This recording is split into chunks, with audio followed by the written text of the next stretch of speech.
Có chỉ tao trâu, chỉ có chỉ bảo mò.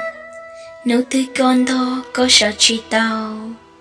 Có mà li bảo, năng kỹ lưu xiang. Tiền nâng chỉ ia, thiên nhuôn bầu trà. Có chỉ sao mà, mù thua lua mò. Bế ua nâng nhỏ, nhà mô nhàn đù.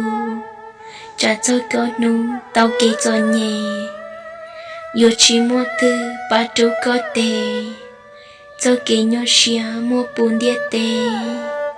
Bế ua nâng chê, yang kia chi thao. Yo lăng tư trao, lại chê ngà xia.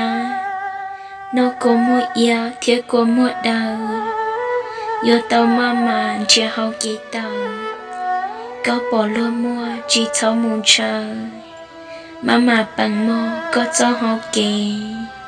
Nữ yang chỉ đê, sợ tao bí đùa. Số kia cô mua, chỉ thao câu rô.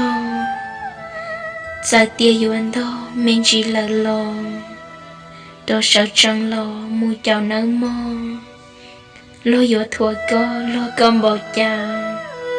Số mô lò xà, ua kế khắc chi. Chúa dô lô thua, có cơn dô trà. Tia ua nâng nhỏ, dân sống y già. Có chỉ khởi tia, chế năng bóng căng. Cứ bó y tia, mô trong nâng đau tù. Ta chỉ nói chẳng ta tỏ mua kẻ nhau xia. Chỉ ta lên đảo của lo cô sống nhau ý thu thia. Nhưng lên đảo của theo lý thỏ mua cho lưu nó. Tôi mù trào cho nên ta tỏ mua kẻ nhau xia giả cụ. Sao nên lưu xô. Cậu chỉ sao nhau sư ra có sao học kẻ họ. Cụ lo cứ ý thu thia. Giờ họ tiền lấy tư sống đi cụ thia nó. Su su nào. Quá tròn đỏ.